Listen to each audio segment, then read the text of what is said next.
The film crew continued its expedition to Namangan region. The goal is to capture the beauty of the region, tourism opportunities and other similar processes, as well as to prepare a series of programs.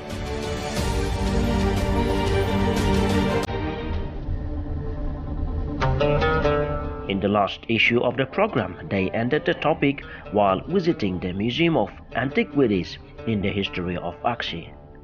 Today they're going to carry on this episode of the program from the very place.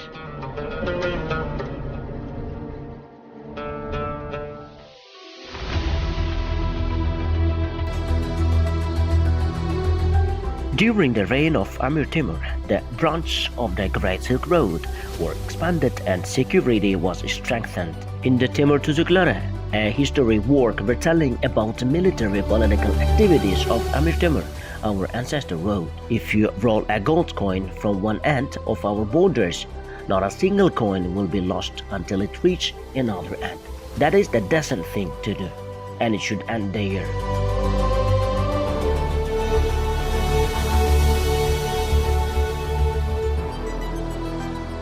This means that traders from all over came to the country, which has such a safe road, convenient caravanserais and markets, as well as to AXSI. Of course, to ensure the security, the arms industry in the region must be strongly developed.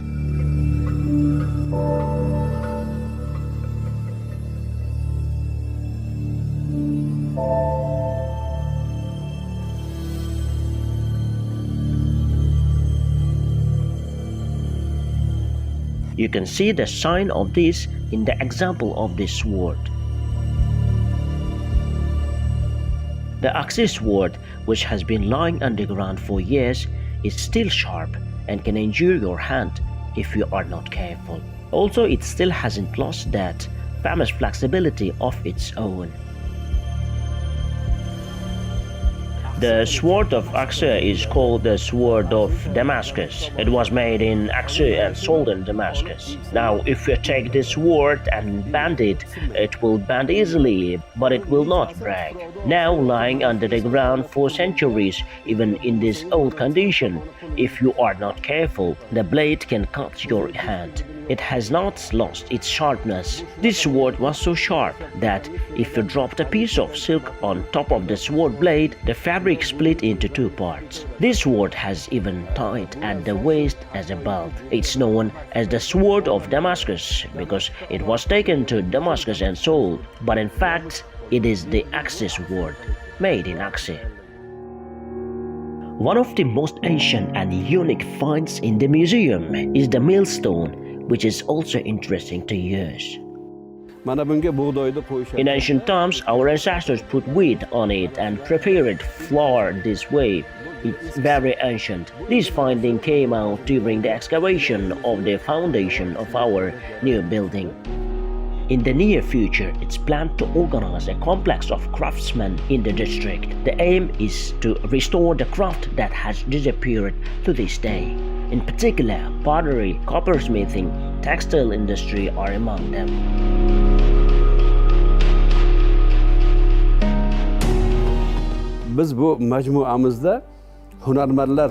We also want to open a complex of craftsmen in this complex. We want to restore the lost AXSI craft lines. First of all, we aim to restore all the crafts such as pottery, secondly, coppersmithing, atlas and address weaving, as well as weaving ancient fabrics for coats. Matolarimiz bor, ota-bobolarimizdan qolgan. Ana o'shalarda hammasini tiklash yana qaytadan. Maqsadimiz ana o'shundoq.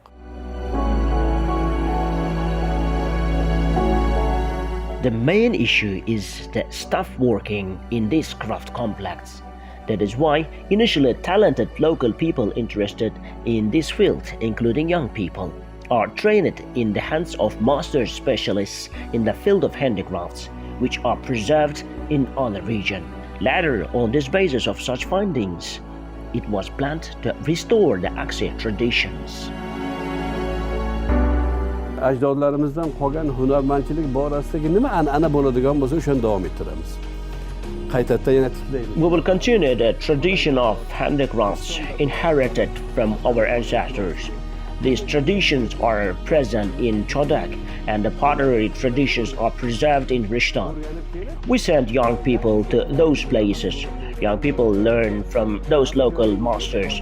Everywhere has its own school of pottery. Once they have learned and become good experts, they will work based on these findings. Depending on this, they will make new pottery, reorganizing the AXSI school of ceramics again. We want to make a unique school. All the copperware you see here is found here in AXSI. We are aiming of creating AXSI coppersmith school as well. Ko'rib turganingiz, shular hamma shu AXSIdan chiqqan.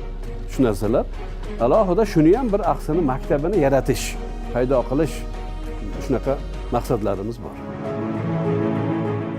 In ancient times, on our vessels, on the walls of our buildings, there are inscriptions that encourage human kindness, and later in their products made here, it's intended to restore this noble tradition. Bu joyda bir biz bilib bilmagan holatda bir qazish. This is where unknowingly an object comes out during excavation or construction. We will call a specialist and show it carefully as we can. If they say they restore it, we will give it them. The proof of my word is this porcelain. We didn't know that the rest of it was broken during the excavation here. The broken part went somewhere with the soil. This item was made in either Iran or China.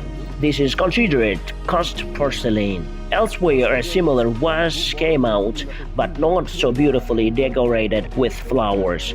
Then our archaeologists took to the university, restored and glued.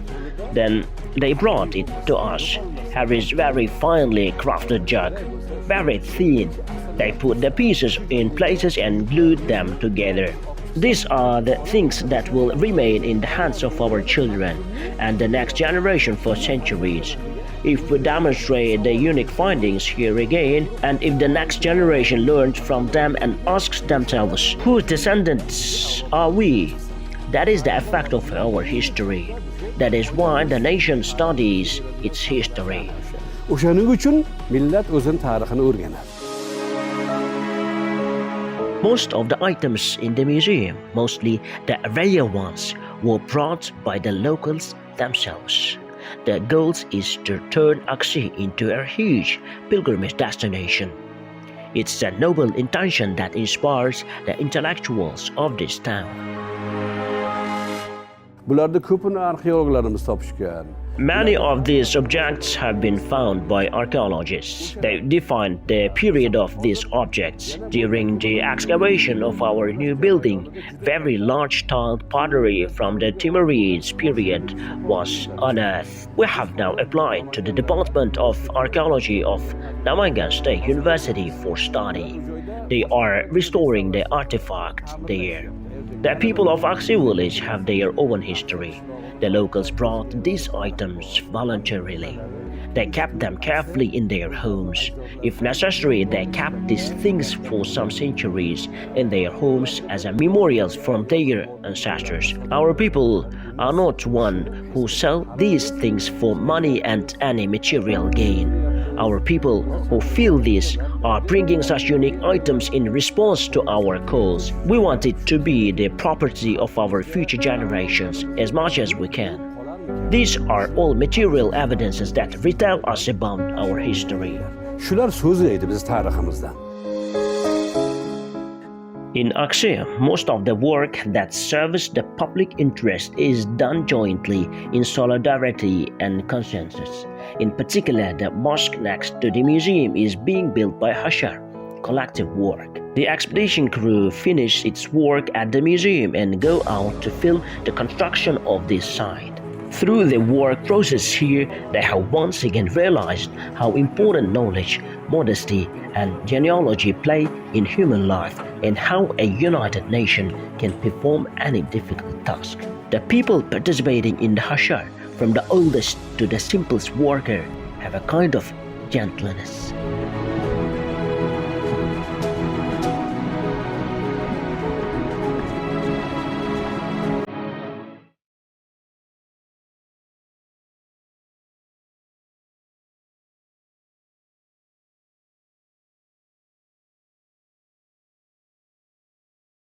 Several scholars are buried in the cemetery near the mosque. One of them is Hazrat Abdul Muin Sheikh Namangani. He was a descendant of Makhdum Azam. He died in the 18th century. Sheikh Abdul Muin Namangani has been in the service of the people all his life and called them to knowledge and enlightenment. There is a chillahana in front of the tombs of all the saints. It has been almost 4 centuries since the construction of the chillahana here. It was renovated in 2016 in the current form. It contains many ancient manuscripts. Some of them were written in the 6th century. Can you imagine how much enlightenment we have here? That is not all yet. The most valuable book in Chillahana is a manuscript of the Holy Quran written on Samarkand paper almost 4 centuries ago. It was copied by the elders of the AXSI, but the calligrapher humbly did not write his name. In the future, a scientific center will be established here to study these rare manuscript sources. Therefore, these books are being collected. Most of them were handed over by the locals voluntarily.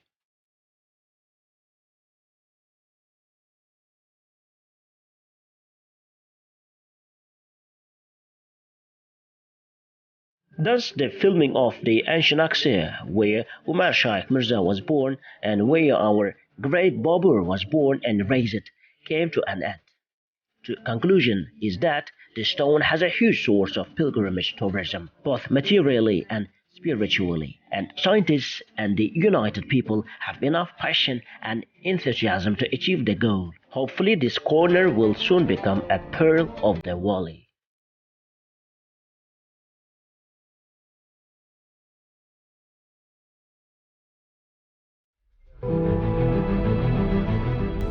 Leaving the town of AXSI, they set out to uncover the secrets of the Ungar cave, meaning 10 caves in English, located in the mountains of Yangakorga district.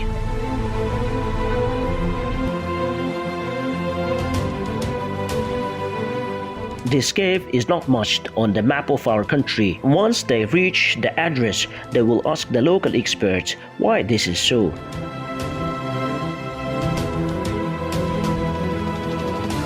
An hour later, they arrived in the village of Horamon. They stopped on the road near the mountain. Here they wait for a local representative to lead them to the cave. The mountain view nearby is incredibly beautiful, especially around the clouds. Its charm has grown even more. 15 minutes later, they arrived at the foot of the mountain where the Ongar cave is located.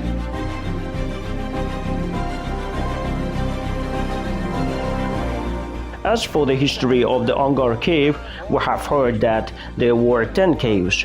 We have also heard from our ancestors. Each cave must have its own unique features. But not all of the 10 caves are visible. They say there are mysterious places. This is what we hear. Now the elderly are very few. The young do not know much. That is all we know. There were all mysterious caves inside. They say so.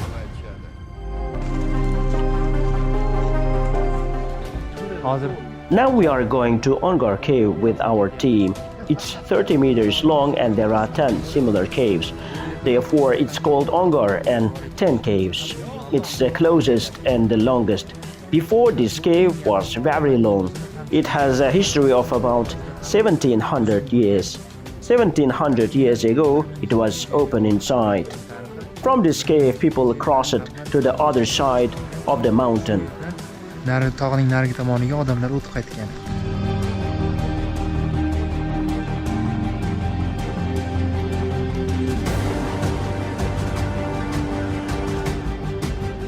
Spring flowers have also appeared.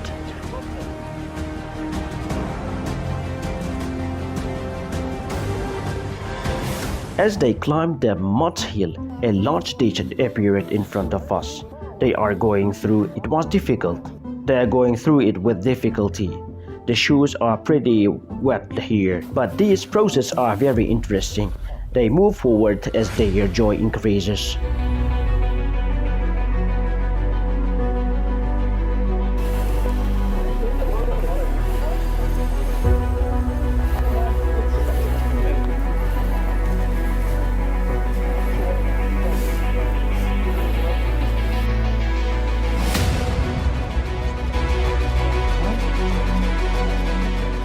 Here they meet 9-year-old Jawahar from Paraman village. Did you go to the cave? Yes. Will you take us up now? Is this cave big? They are climbing peak where the Ongar cave is located.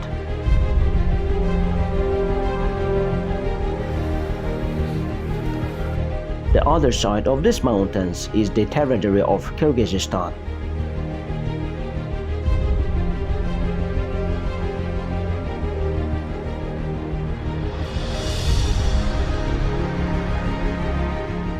These 10 caves are all connected to each other. Later, as a result of natural disasters or earthquake, they were separated from each other. Currently, the length of the largest cave is 30 meters.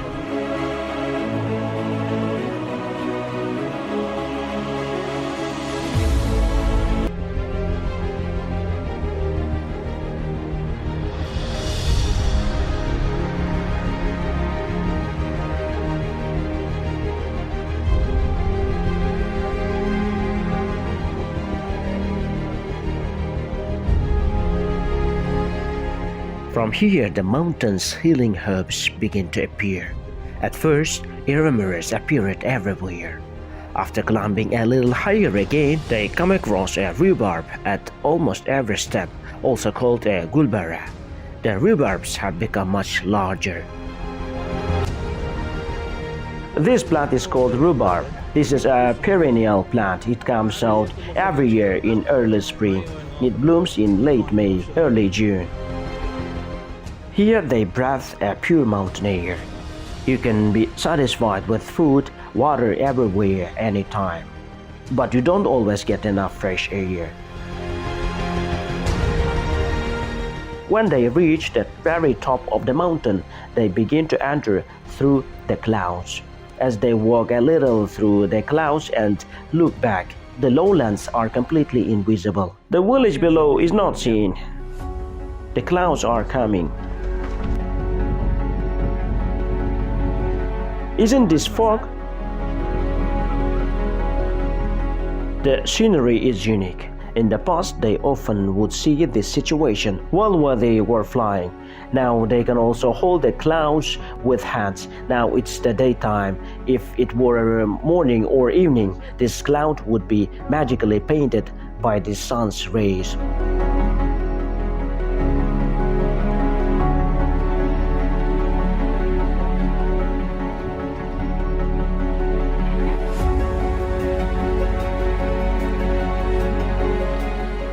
Together with their companions, the members of expedition are enriching their knowledge of history and geography so that they can spend the time meaningfully until they reach the top.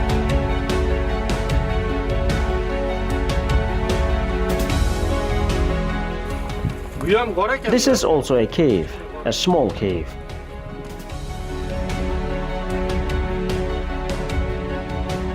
We are 10 steps away from the cave. The rest of our team is slowly coming. We are now continuing to walk the remaining 50 meters of the road surrounded by clouds.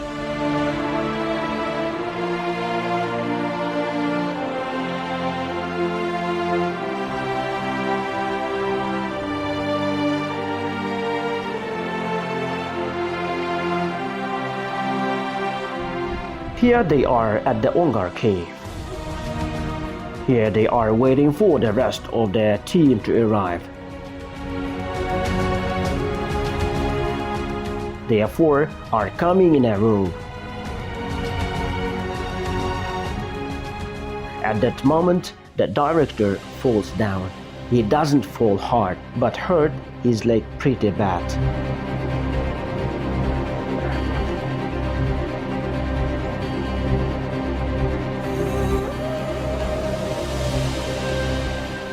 Mana O'ng'or g'origa ham yetib keldik. Shu yerdan We have reached the Ongar cave. From here we will be inside the cave. The top is too high. How many meters high is it, bro? There are about 6 or 7 meters. 6 or 7 meters? In the back, the rest of our team is slowly catching up. Look around, it's white. It's not a fog, it's a cloud. oppoq, bu tuman emas, bulut. The cameramen are climbing to the edge of the peak to shoot the beautiful and astonishing view of the mountain surrounded by clouds.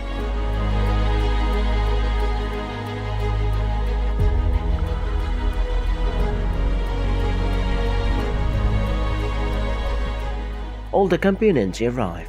After that, they are interested in their impressions. The name of this mountain is Ongar, 10 caves. So there used to be 10 caves here. This is one of those caves.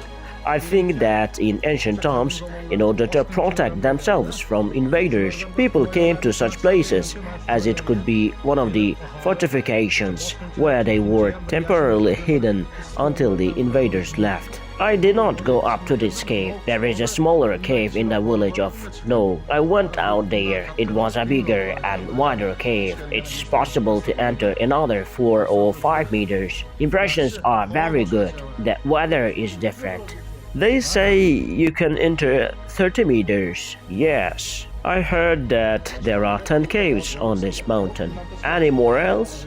Here we were able to see one, but we will see now if there are 10 left. You fell. Does your leg hurt? No, I don't feel it yet. I would feel when I go down. The pain is known in the evening. You don't feel it yet? Not yet. What about the cave? Have you seen other caves? We entered many caves. We went to Amir Temur's cave, to other caves, but I heard a lot about this Ongar cave. We will come here too. I thought, here we come. Anyway, you have to come to such places in large numbers. We are slowly entering the cave. Right, this place is not very long, but the interior is quite beautiful. Besides, there is a slope between each layer, you see. This place has come to this shape for thousands of years. Mostly here we came across a lot of bird droppings. These can be wild pigeons or bats. Now let's go upstairs. They enter the cave upstairs. The road seems to go only upwards, whether it's permanent or occasional. And by the time they arrive, the water is dripping from the cave roof. The ground is covered with feces of wild pigeons. They are collected so much that in some places its thickness reached 30 or 40 centimeters. It appears that the pigeons have been living in the cave for many years. But what catches the attention is that there are no favorable conditions for the pigeons to land on the roof of the cave. They guess they are located on the surface of the cave. So no wild animals come here at night. But a question arises. Wouldn't the water droplets bother them?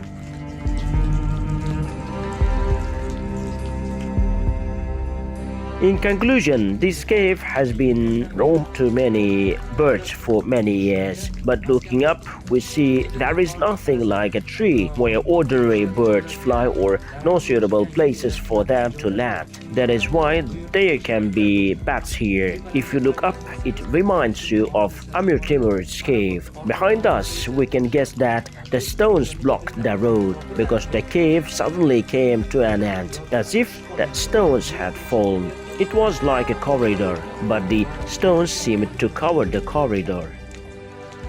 The road just goes up. It is this aspect that increases the fear of the cave, even if it's not very long, and many do not dare to go to the end of it, because the stones also look like they are going to collapse. The crew is very curious to find the hidden treasure inside it. Therefore, they are palpating with hands whatever they can. Maybe there is some point that opens the door to the cave. When they couldn't find it, they slowly start back.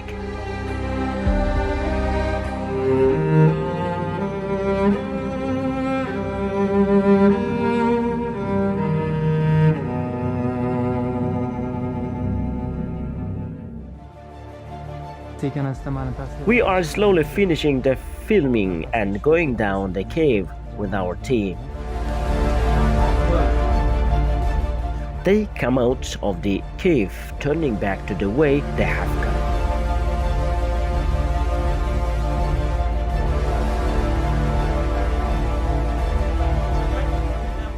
Then companions who have gone before are showing the way.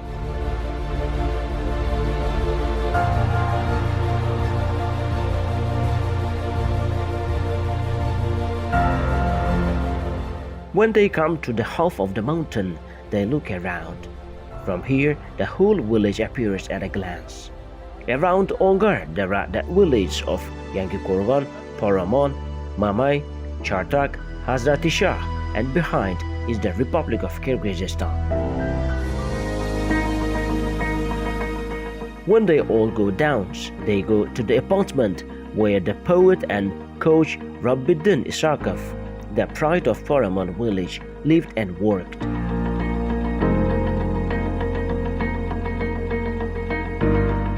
We have to stop our program just here for now, and we will continue the topic in the next episode of our program.